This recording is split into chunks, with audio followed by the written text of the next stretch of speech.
그 밤 비는 끊임없이 내리며 공기 중에 떠도는 긴장감을 완벽하게 돋보이게 했다. 나는 침대에 누워있는 남편 민준을 바라보며 머릿속이 온갖 생각으로 소용돌이쳤다. 그는 그렇게 평온해 보였고 내가 겪는 감정의 폭풍에 전혀 개의치 않는 듯했다. 내 심장은 빠르게 뛰었고 심장 박동이 점점 더 크게 울려 퍼지는 것만 같았다.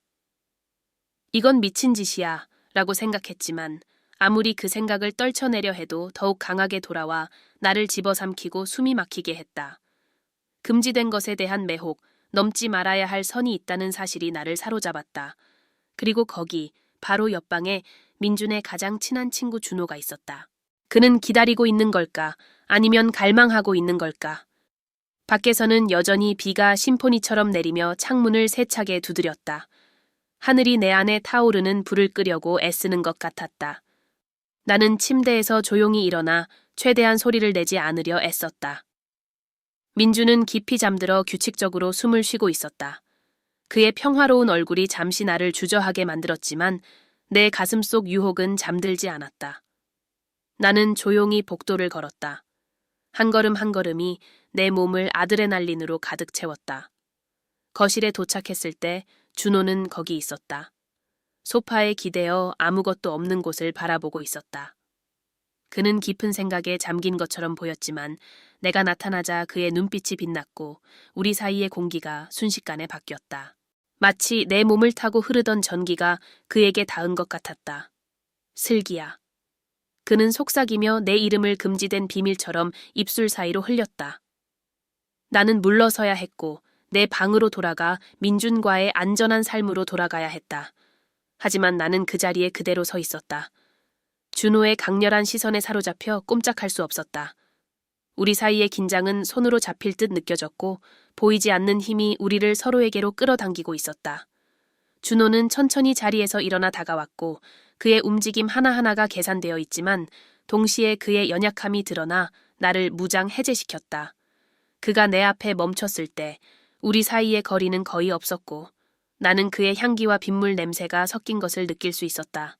이게 잘못된 거라는 거 알잖아. 그가 말했다.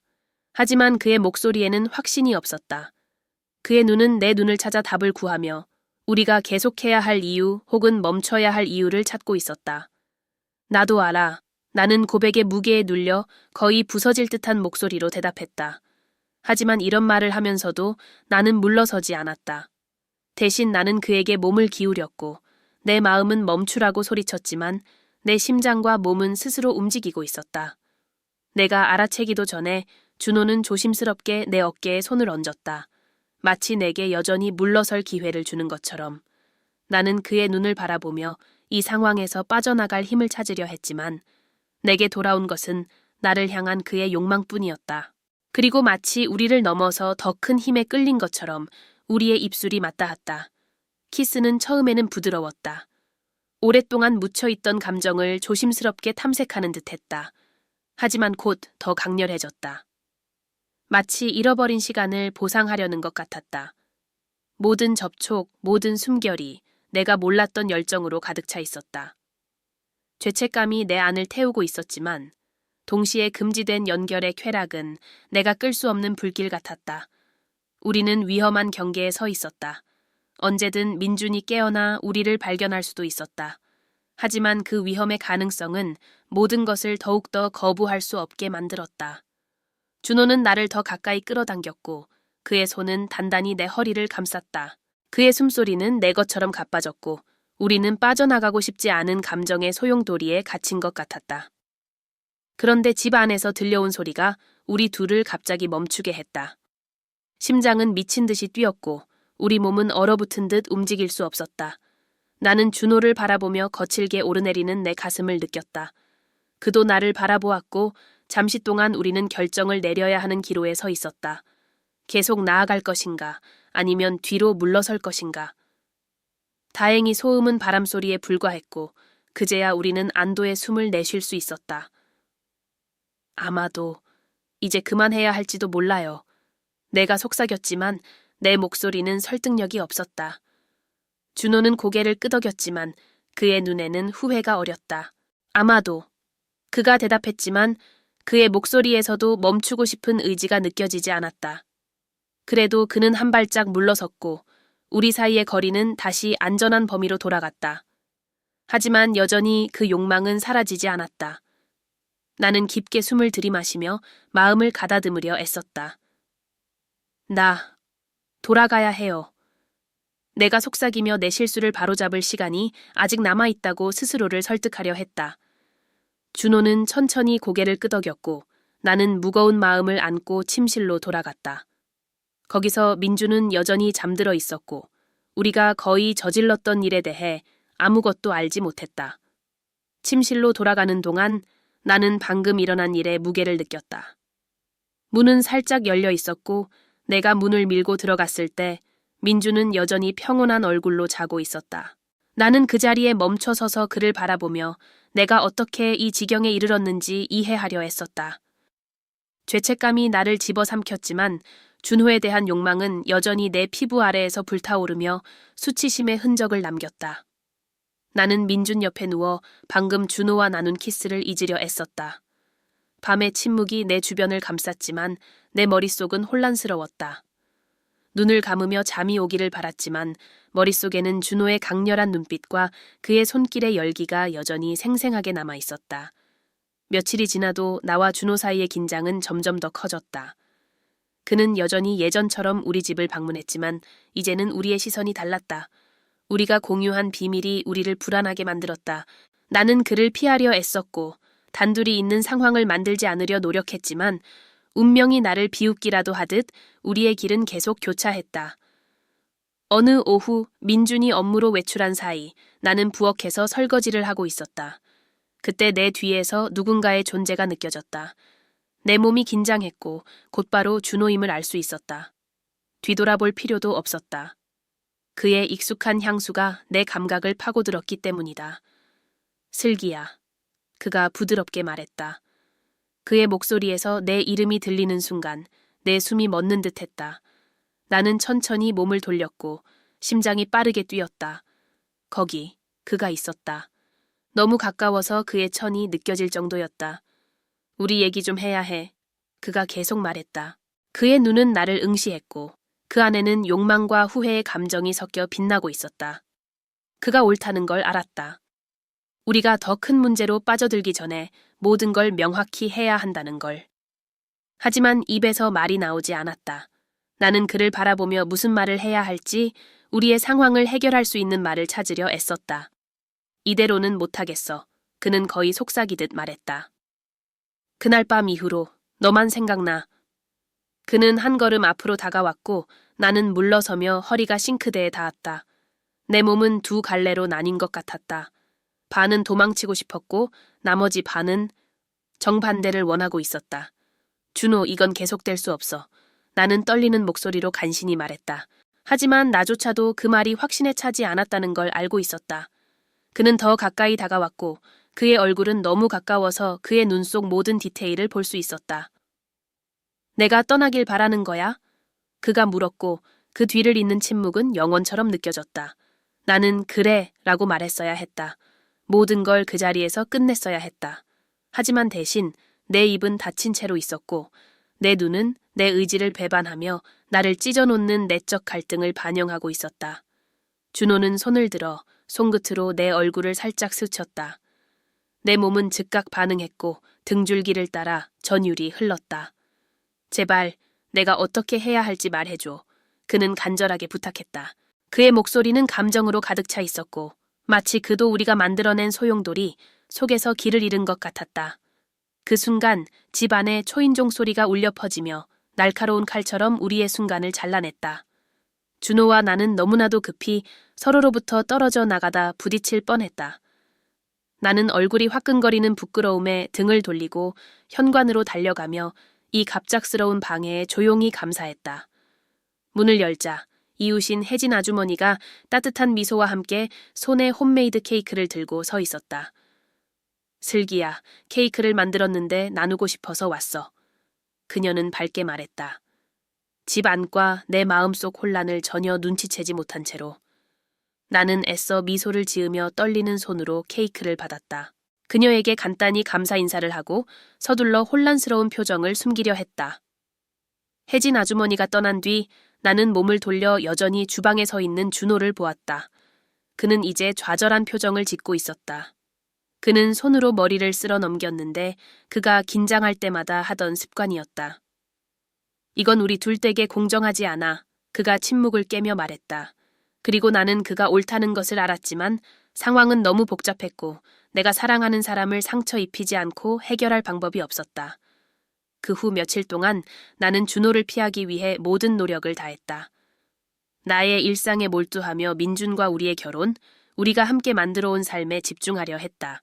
그러나 내가 모든 것을 통제하고 있다고 생각할 때마다 준호의 단 한 번의 시선이 모든 것을 다시 흔들리게 만들었다. 민준과 준호의 관계는 점점 폭발 직전의 지뢰밭처럼 느껴지기 시작했다. 그들이 대화할 때마다 나는 긴장했고 우리가 공유한 비밀이 언제든 밝혀질 수 있다는 두려움에 사로잡혔다. 그러나 준호는 항상 완벽한 가면을 쓰고 있었고 늘 다정하고 웃음을 띤 채로 있었다. 반면 나는 안에서부터 무너지고 있었다. 시간은 더디게 흘렀고 내 양심의 무게는 나를 점점 더 지치게 만들었다. 나는 계속 앞으로 나아갈 수 있다고, 준호와 있었던 일을 잊을 수 있다고 스스로를 설득하려 했다. 그러나 저녁을 준비하거나 빨래를 개는 것처럼 사소한 순간에도 내 생각은 다시 그에게로 돌아갔다. 준호의 손길과 그의 피부의 따스함에 대한 기억은 내가 애써 끄려 했던 불길에 불씨를 더하는 것 같았다. 어느 날 저녁, 우리가 저녁을 먹고 있을 때 민준이 접시에서 고개를 들어 나를 똑바로 쳐다보았다. 요즘 이상해, 슬기야.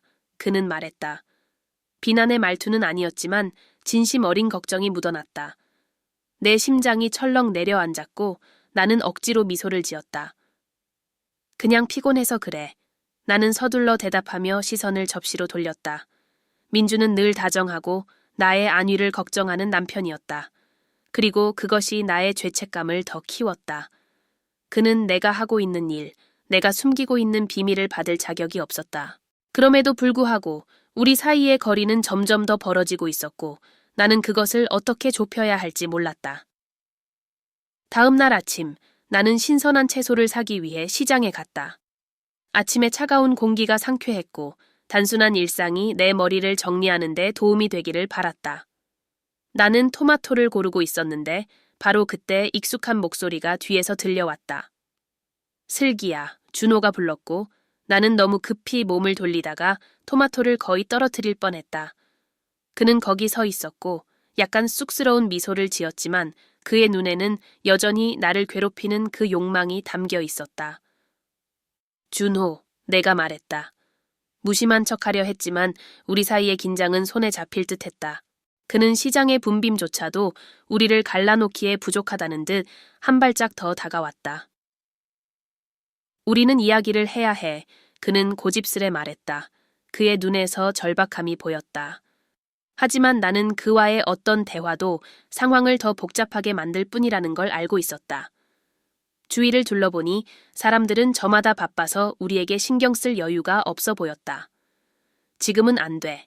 나는 낮게 속삭이며 목소리를 최대한 차분하게 유지하려 했다. 여기서는 안 돼.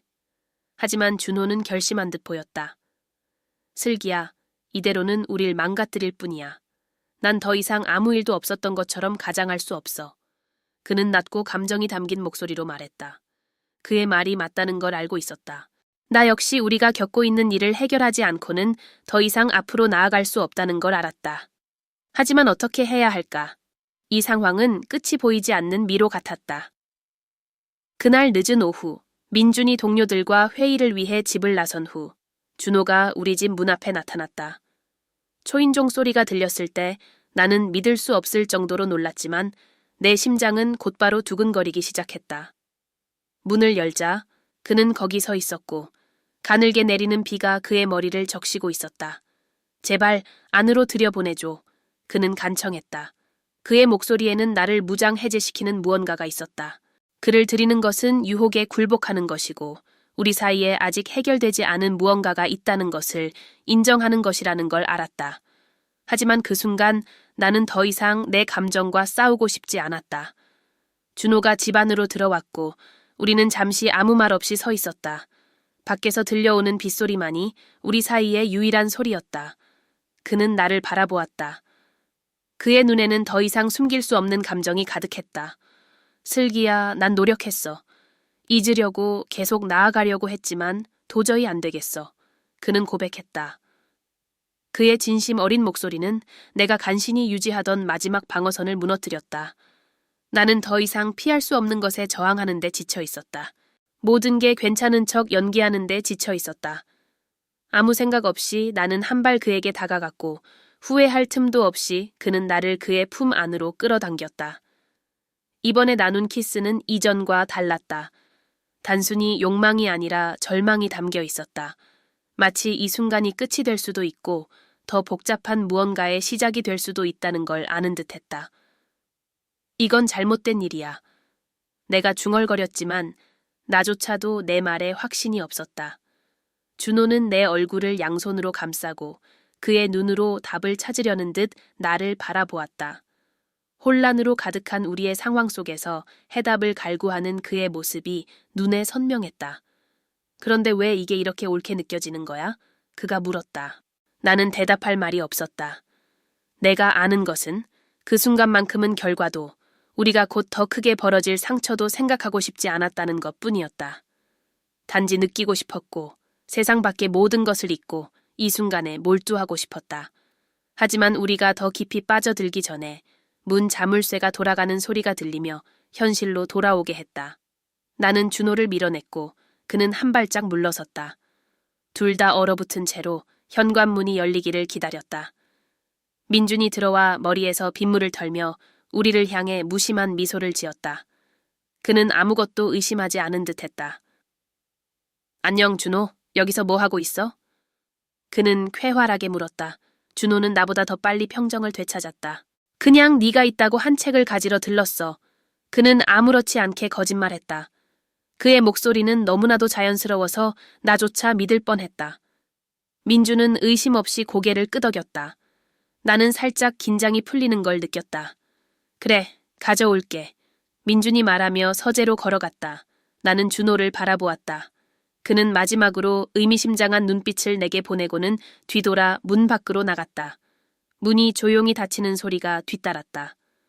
민주는 책을 들고 돌아와 주변을 둘러보며 준호가 이미 떠난 것을 보고 혼란스러워했다. 참 빨리 갔네. 그는 말했고 나는 가슴을 죄는 감정의 덩어리를 무시하려 애쓰며 억지로 미소를 지었다. 네, 나는 평온한 척하며 중얼거렸다. 하지만 내면은 전혀 평온하지 않았다. 준호와 내가 시작한 그것은 이제 곧 터질 시한폭탄처럼 느껴졌다. 준호가 떠난 뒤 나는 생각에 잠겼다.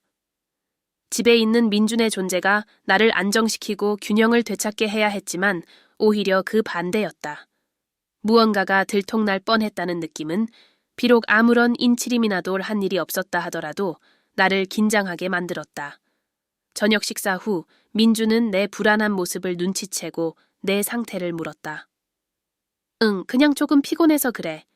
나는 대답하며 최근 며칠 동안 내 만트라가 된 변명을 또 한 번 사용했다. 민주는 걱정스러운 눈빛으로 나를 보았지만 더 이상 묻지 않았다. 그는 항상 그랬다. 나를 존중하고 신경 써주는 사람이었다. 그리고 그의 이런 태도는 나의 죄책감을 더 크게 만들었다.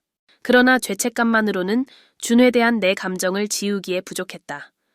내가 알기에 이 관계는 위험한 게임이었고 우리 모두를 상처 입히는 결과로 끝날 가능성이 컸다. 그럼에도 불구하고 준호와 나 사이에 있는 감정은 너무 강렬해서 무시하기가 힘들었다. 그것은 길들일 수 없는 욕망, 억누를 수 없는 갈망이었다. 다음 주 민주는 친구들과 그리고 준호를 포함한 모임을 계획했다. 그는 단체로 어울리는 것이 긴장을 풀고 재미있게 보내는 좋은 방법이 될 것이라고 생각했다. 준호가 그 특유의 마음을 설레게 하는 미소를 지으며 도착했을 때 나는 그날 밤이 내 의지력을 시험할 것이란 걸 알았다. 우리는 모두 거실에 앉아 웃고 마시며 가벼운 분위기 속에서 대화를 나누었다. 하지만 주변의 대화가 아무리 활발해도 나는 준호의 시선이 내게 향하고 있다는 걸 느낄 수 있었다. 그것은 내가 무시하려 해도 불타오르는 불꽃 같았다. 우리의 시선이 마주칠 때마다 주변 세상은 사라지고 우리 둘과 우리가 공유한 비밀만 남는 것 같았다. 어느 순간 민준이 부엌에서 음료를 더 가져오러 갔고 준호는 그 틈을 타 내게 가까이 다가왔다. 그는 아무 말도 하지 않았지만 그의 존재만으로 숨이 막힐 것 같았다. 나는 그를 마주보며 태연한 척하려 애썼다. 우리 얘기 좀 해야 해. 그는 낮은 목소리로 말했다. 그 순간 민준이 돌아왔고 준호는 다시 다른 사람들과 섞이며 아무 일도 없었던 것처럼 행동했다. 밤은 느리게 흘러갔고 매 순간이 이성과 욕망 사이의 투쟁 같았다. 파티가 끝나고 친구들이 하나둘 떠날 때 준호는 마지막으로 남은 사람 중 하나였다. 그는 민준에게 다가가 밤에 대해 감사 인사를 전한 후 나를 향해 마지막으로 의미심장한 눈빛을 보냈다. 나는 이 모든 게 끝나지 않았음을, 우리가 반드시 이 문제를 해결해야 한다는 걸 깨달았다. 그날 밤 민준 옆에 누웠을 때 나는 절망감에 휩싸였다. 그는 나를 끌어안으며 그의 품으로 나를 감쌌고 나는 더욱더 죄책감을 느꼈다. 어떻게 이렇게 좋은 사람, 이렇게 사랑이 넘치는 사람의 신뢰를 배신할 수 있을까? 하지만 동시에 내가 준호에 대해 느끼는 감정을 어떻게 부정할 수 있을까?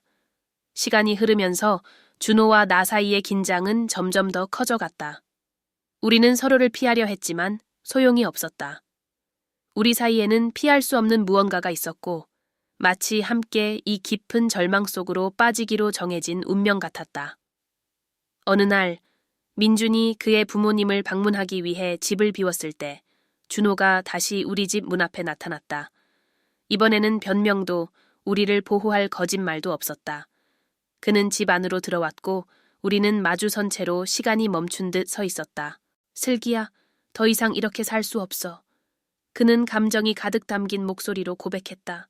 그가 진심이라는 걸 알았다. 나도 똑같이 느끼고 있었기 때문이다. 가질 수 없는 사람을 원하는 고통, 상처받지 않아야 할 사람을 아프게 하고 있다는 죄책감. 그것은 우리가 벗어날 수 없는 고리였다. 그럼 우리가 무엇을 할 수 있겠어? 내가 떨리는 목소리로 물었다. 나는 답을 원했다. 고통 없이 모든 것을 해결할 수 있는 마법 같은 해결책을. 하지만 그런 것은 존재하지 않는다는 것을 알고 있었다. 준호는 한 걸음 더 다가오며 내 눈을 똑바로 바라보았다. 아마도 우리는 완전히 멀어져야 할지도 몰라. 그가 제안했지만 그의 눈에는 슬픔이 어렸다. 그 생각이 나만큼이나 그를 아프게 한다는 것을 알 수 있었다. 그리고 나는 그것이 유일한 해결책이라는 것을 알고 있었다. 민준과 우리 자신을 보호할 수 있는 유일한 방법이었다. 하지만 문제는 이별을 말하는 것이 내가 지금까지 해온 일 중 가장 어려운 일처럼 느껴졌다는 것이다. 나는 고개를 끄덕였지만 내 마음은 산산조각이 나고 있었다. 준호는 두 손으로 내 얼굴을 감싸며 부드럽게 만졌다. 마치 마지막으로 나와 함께한 이 순간을 마음에 새기려는 듯했다. 그리고 더 이상의 말 없이 그는 나를 키스했다. 그 키스는 이별, 슬픔, 그리고 결코 행복한 결말을 가질 수 없는 사랑으로 가득 차 있었다. 그가 멀어졌을 때 우리 둘 다 그것이 끝이라는 것을 알고 있었다. 그는 나갔고 나는 그의 뒤로 문을 닫으며 그가 남긴 빈자리를 느꼈다. 그날 늦게 민준이 돌아왔고 나는 그를 꼭 껴안았다. 마치 내가 아직 가지고 있는 삶에 매달리려는 것처럼. 비록 내 일부는 영원히 잃어버린 것 같았지만 시간이 흘렀고 준호와 나는 멀리 떨어지겠다는 약속을 지켰다. 점차적으로 고통은 기억으로 변해갔다. 내 마음 깊숙한 곳에 간직한 무언가가 되었다. 민준은 그때 무슨 일이 있었는지 결코 알지 못했고 우리의 삶은 겉보기에는 다시 정상으로 돌아갔다. 하지만 나는 내가 영원히 변했다는 것을 알고 있었다. 삶은 계속되었지만 준호의 흔적은 남아있었다. 그것은 때때로 가장 강렬한 열정조차도 이루어질 수 없다는 것을 상기시키는 기억이었다. 나는 민준과 함께 내 삶을 살면서도 가끔씩 준호와 그 모든 일들, 그리고 이루어질 수도 있었던 모든 것들을 떠올리곤 했다. 하지만 결국 어떤 이야기들은 단지 이야기로 남겨져야만 한다. 완벽한 결말 없이.